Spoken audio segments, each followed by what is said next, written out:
Breaking news. Captain Ibrahim Traore of Burkina Faso, of the Burkinabe people, has stood up to the West. Not only the West, but a particular military general in the Marines. He's at the top of his list, at the top of the game. And guess what?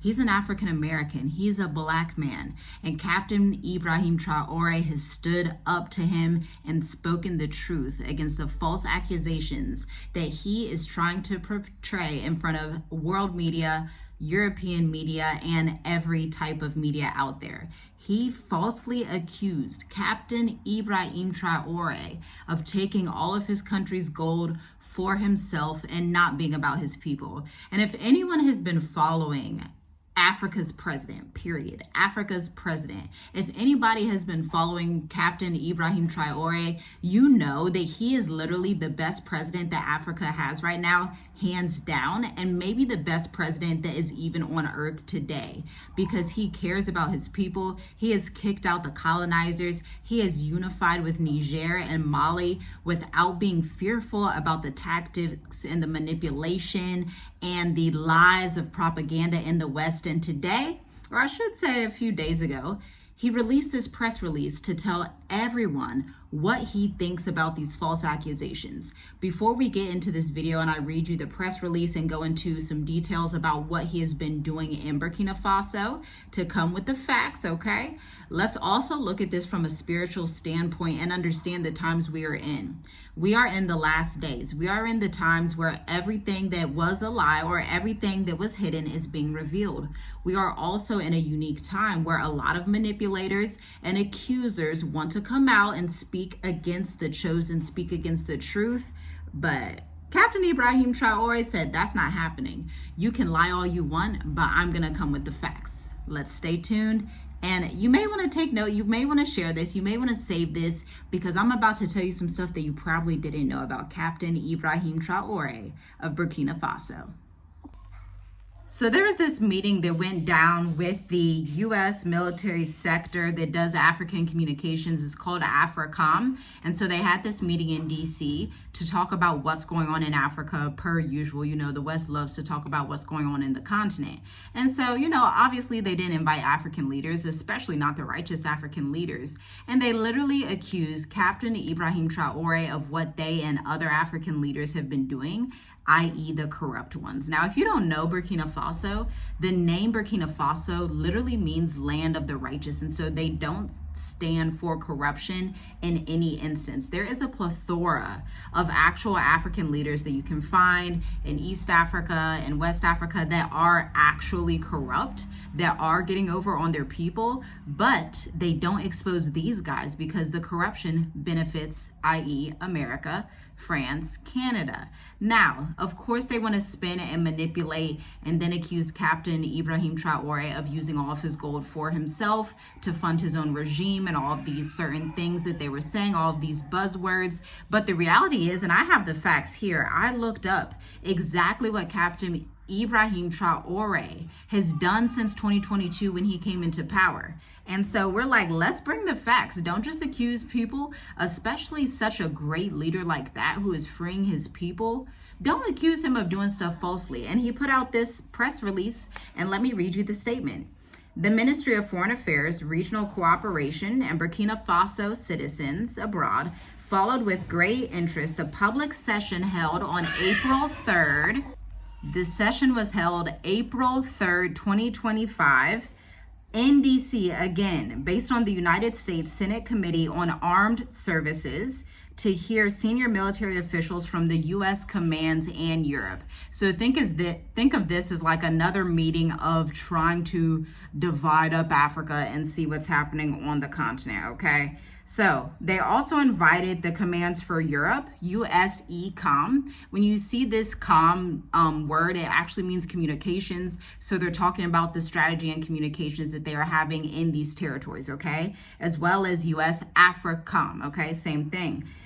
At this session, answering a question not directly related to Burkina Faso. So this guy, this African-American Marine general drops Burkina Faso's name, drops Captain Ibrahim Traore's name, period. Drops it in the video, accusing him directly, blatantly telling lies on this man, okay?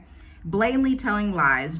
General Michael Langley, commander of U.S. AFRICOM, okay, made some regrettable comments, to say the least, with serious inaccuracies about Burkina Faso and its government without supporting his statements with the slightest evidence. That is the press release from Burkina Faso.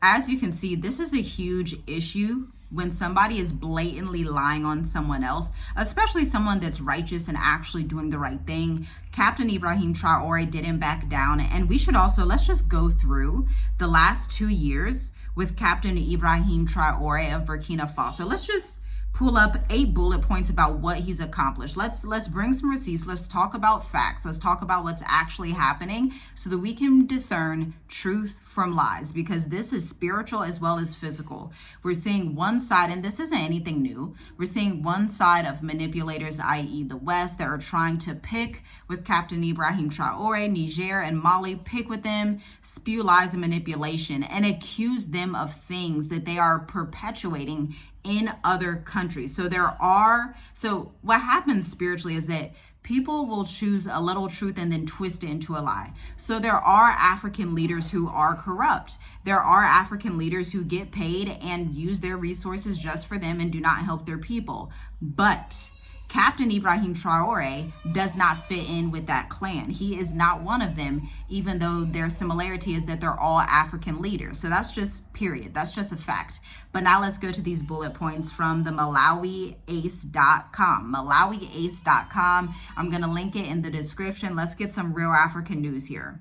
So, number 1, the first bullet point, Burkina Faso's GDP, meaning gross domestic product, the amount of money that they are able to make from import, export, and gathering their own stuff, making their own stuff in their own country, renegotiating these deals with their different contracts that they had out for resources that go to France, like the electricity and things like that. Burkina Faso's GDP grew from 18.8 billion to 22.1 billion. Number 2, he has rejected loans from the International Monetary Fund, the IMF, and the World Bank. He said Africa does not need the World Bank. They don't need Europe, and they don't need America. He actually, number 3, reduced the salaries of people near his cabinet, ministers and parliamentarians, by 30% and increased the salaries of civil servants, okay? Number 4, he paid off Burkina Faso's local debts. Number 5, he established 2 tomato processing plants, the first ever to occur in Burkina Faso. Let's continue. Number 6, in 2023, he inaugurated a state-of-the-art gold mine to enhance local processing capabilities so that Burkina is in charge of processing their own gold instead of giving it to Canada or to Europe or to France or to whoever to process it for them, which is going to end up strengthening its currency, strengthening its economy, and them getting paid the premium prices that they deserve to be paid for the resources that belong to them. Okay. Number 7, he stopped the export of unrefined Burkina Faso gold to Europe. Okay. That's what's really ticking these people off, because a lot of these European countries and Western countries were relying on gold and other resources from countries like Niger, Mali, Burkina Faso. But when they have to pay the proper rate, then it's like, oh, we can't keep getting over on this country anymore. We can't keep getting all of the capitalist gains that we want. When you pay the proper fees, now it's a level playing field, okay? Number 8, the last one we'll talk about, but there's a few more bullet points that you can look at in the rest of this article. He built Burkina Faso's second cotton processing plant. Previously, the country only had 1. And so that's on that. There are a whole lot more here. There's a list of 20. I'm going to let you look it up and look at it on the MalawiIce.com. But y'all, What you think about this? Leave a comment down below. That press release, he was like, I'm not keeping quiet. See, the thing is, when people are truth tellers, they don't keep quiet in the face of evil. He's like, I'm going to put out this press release and let everybody know that this is a lie. And he didn't even necessarily go on film or do any of that yet, but he put out a public, professional, well-written press release, or his team did, and just said, you know, these are complete inaccuracies, not even the slightest bit of evidence, but we can see his track record. Everybody's looking at his track record all around the world. People in India, people in China, everybody is inspired by this man. Everybody is inspired by Captain Ibrahim Traore. And despite the 22 attempts plus that they've had on his life, they are not able to slay the righteous. And that's just what it is in these days and times, you know. The righteous will try to be plagued by manipulators, by deceivers, by false accusers, but they will always stand and they will always win in the face of adversity. Like, comment, share, subscribe. Let me know your biggest takeaway. Did you know all of this was happening this month? I didn't even realize this. Shalom, shalom. I'll see you next time.